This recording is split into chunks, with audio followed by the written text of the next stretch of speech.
안녕하세요. 김대희 변호사입니다. 쿠팡 개인정보 유출 사건 관련해서 최근 뉴스에서는 국회 청문회 김범석 의장의 소환, 세무조사 이야기까지 나오고 있죠. 쿠팡 개인정보 유출 사건에서 우리가 주목해야 할 점은 국정조사도 특정 기업인을 흠집내는 것도 아닙니다. 핵심은 딱 두 가지예요. 재발 방지 대책을 수립하고 피해자에 대한 보상안을 내놓는 겁니다. 그런데 이상하게도 이 두 가지 이야기는 뉴스에 거의 나오지 않아요. 쿠팡이 2025년 12월 29일 5만 원의 보상안을 냈죠. 근데 실상은 쿠팡 관련 어플리케이션 할인 쿠폰을 네 군데서 제공한다는 거였어요. 그것 때문에 여론의 문매를 받기도 했고요. 지금 상황을 단순하게 정리해 볼게요. 쿠팡은 유출된 정보는 3,000명 수준이다 라고 발표했죠. 정부 민간합동조사 TF는 아직 확인된 게 아니다 라고 말했고요. 정치권은 국정조사, 청문회, 김범석 의장 소환 등의 자극적인 이야기를 하고 있고 언론은 여기에 집중하고 있어요. 그런데 정작 개인정보가 유출된 수많은 피해자들에게 정부가 개인정보 유출 피해자들은 이렇게 해야지 보상받을 수 있다고 이런 얘기를 한 적이 있던가요? 이 사건에서 가장 중요한 손해배상 청구권의 소멸시효 3년입니다. 이 시간이 지나면 피해 사실을 밝혀도 돈을 받을 수 없어요. 그런데 지금 정부나 정치권에서 이 3년 문제를 구체적으로 설명하거나 안내하고 있나요?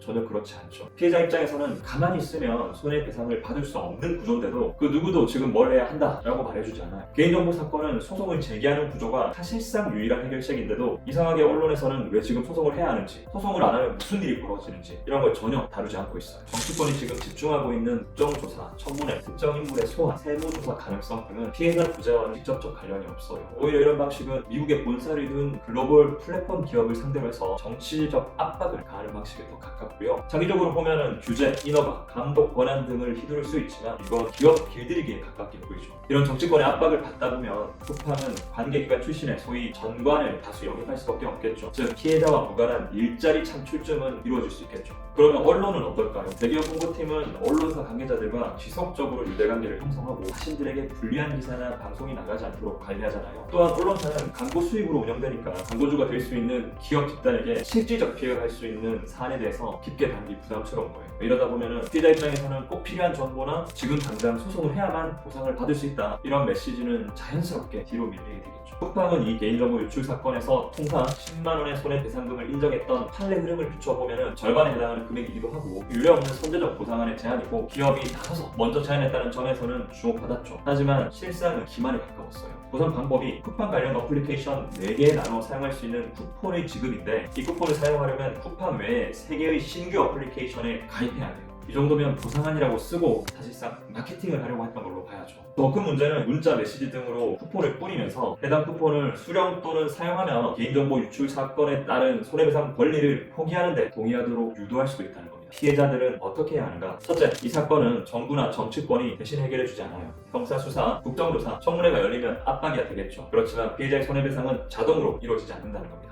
둘째, 쿠팡이 제시한 보상안이 법적으로 충분한지 권리 포기로 이어질 수 있는 것 아닌지를 각자가 매우 신중하게 판단해야 합니다. 특히 쿠폰을 수령하는 과정에서 약관이나 동의문구가 어떻게 되어 있는지 그로 인해서 내 손해배상 청구권이 제한되는 건 아닌지 반드시 확인할 필요가 있겠죠. 셋째, 가장 중요한 건 시간입니다. 개인정보 침해에 따른 손해배상 청구권은 3년이 지나면 권리가 소멸될 수 있어요. 그래서 개인정보 유출 사건에서는 단체로 법정 대응을 하는 방식이 현실적인 선택지가 되는 경우가 많은 거죠. 이 사건이 정치 뉴스로만 소비되고 끝날 것인지 아니면 실제 피해자들이 실질적인 보상까지 받은 사건으로 남을 것인지는 피해자들의 선택에 달려 있습니다. 이 사건에서 정말 중요한 쟁점, 피해자 입장에서 꼭 알아야 할 내용들을 계속해서 정리해드리겠습니다. 감사합니다.